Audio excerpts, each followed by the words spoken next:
Welcome to Fear and Greed, the week ahead. This is where we take a look at the big events, reports and releases coming up this week that give insight into the economy and a look back at what happened last week too. I'm Sean Aylmer, and every Monday I'm joined for the week ahead by economist Stephen Koukoulas. You'll find him at thekouk.com and on Twitter using the handle thekouk. Stephen, good morning. Good morning, Sean. Nearly the end of the year. Almost. We're almost there. It's exciting. Now, the Reserve Bank Board, it's already hit its year end because, of course, it had its final board meeting last week. Won't be meeting again until February. Sounds pretty upbeat. I mean, the Reserve Bank does seem pretty happy with the economy at the moment. I think they are, and I think they're happy with the lockdowns and with all the caveats about new variants of the virus, whatnot. I think they're still optimistic about the rebound in 2022, that the momentum in terms of GDP growth, jobs momentum is going to be there. They're still very cautious in their forecasts for inflation and wages.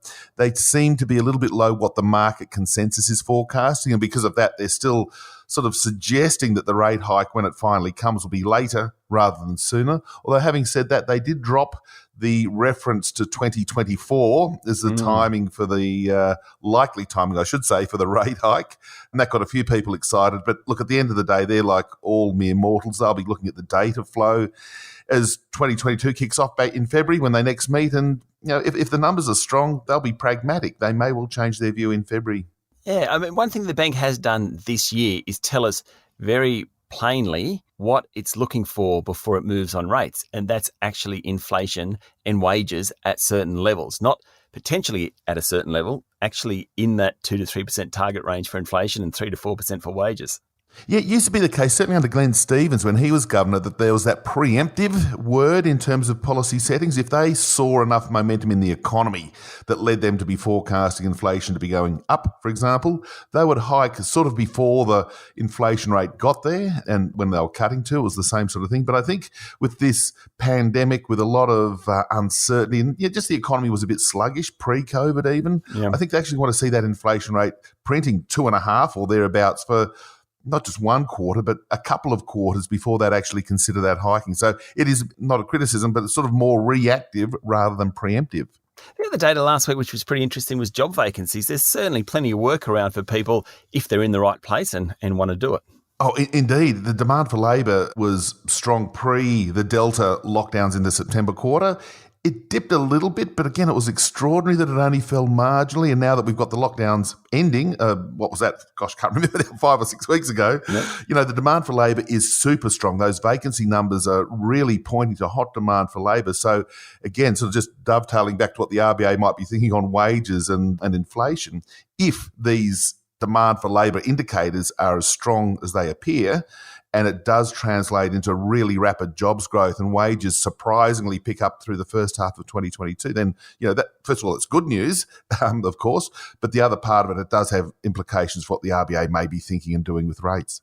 Okay, that was last week. Stephen, the big one this week is MyEFO. It is, and the mid-year economic and fiscal outlook is MyEFO. You'll be hearing a lot about that on Thursday when Treasury and the Treasurer release the budget update. It's what they do every 6 months in between budgets by its name. It's mid-financial year. Obviously, we're in December, so it's not mid-calendar year. But that'll have an update on the budget figuring, including the forward estimates out the next 3 financial years. And it'll incorporate your new news on the economy, what's happened to employment, momentum in terms of inflation, company tax receipts, all these things. And I think it has to be said that the economy is better than they were forecasting back in May.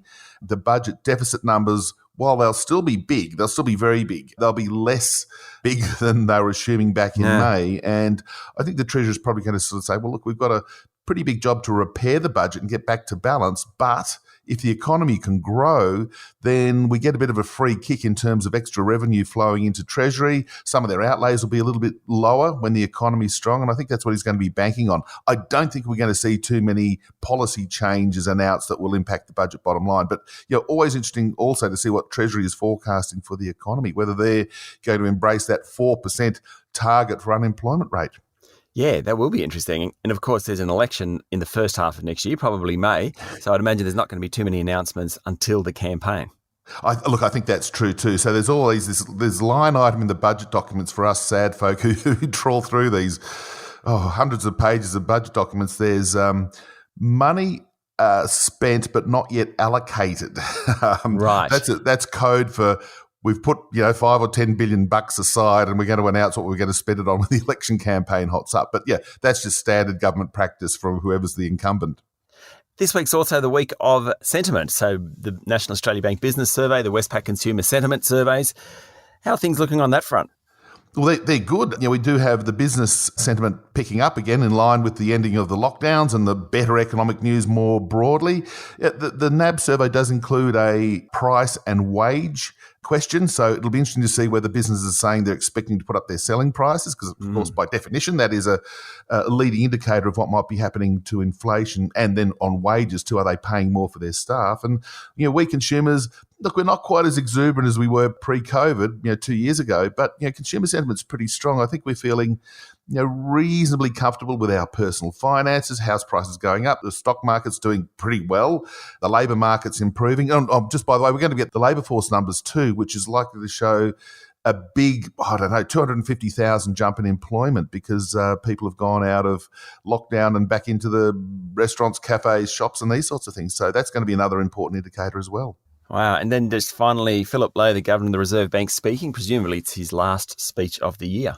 I think it is. And look, again, as we were just discussing a few moments ago, he will possibly have a chance just to sort of round out his hopes and optimism for 2022 being a better year for the economy.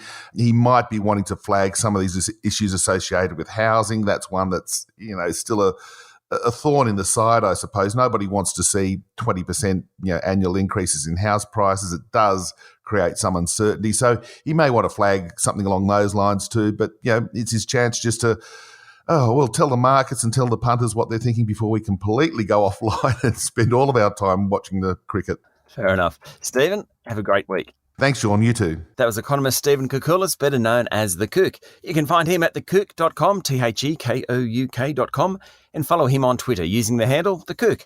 I'm Sean Aylmer, and this is Fear and Greed, the week ahead.